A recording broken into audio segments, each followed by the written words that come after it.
We're wiring up a 50 and a 60 amp rooftop unit. It is a Monday and we are in Middletown, Rhode Island. This is part 6 of the video series. So what I got going on for today is I'm going to show you guys how I wired up these 2 rooftop units. So the first thing I got to do is I got to make a hole through the top of the roof with an 1 3/4 hole saw there. And the reason why we're making the hole through the roof is because the general contractor told us to go ahead and do it.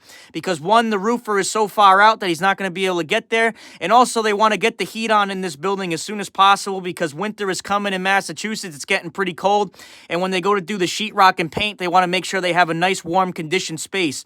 I'm going to be using this Greenlee 1-inch punch tool here. That way I can actually punch out the back. That way I can go through the back of it with a 1-inch chase nipple.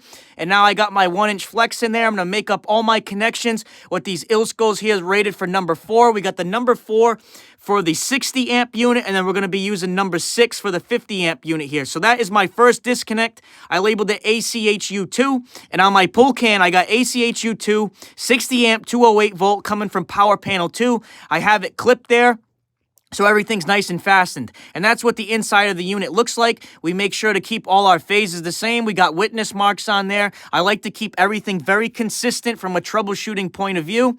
And I also have my service outlet there. I also have it labeled power panel 1. I don't have the circuit number yet because the panel is not cut in, but eventually I will come back and label that as well. I got some sticky backs in there just to hold the wires nice and tight and neatly. That way they're not sagging inside the can. And, when you get some wind, it blows back and forth, and that can cause chafing.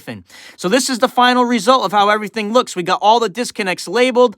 I got some actual roofing cement in there. Again, that's just going to be temporary until, the roofer comes. They're going to put a witch's hat in there. And then obviously the HVAC guy is going to bring up his low voltage wires and some other stuff in there as well. So we got both disconnects labeled. Everything is fastened nice and neatly. So if you're in the Massachusetts or Rhode Island area, give us a call. We are taking new clients.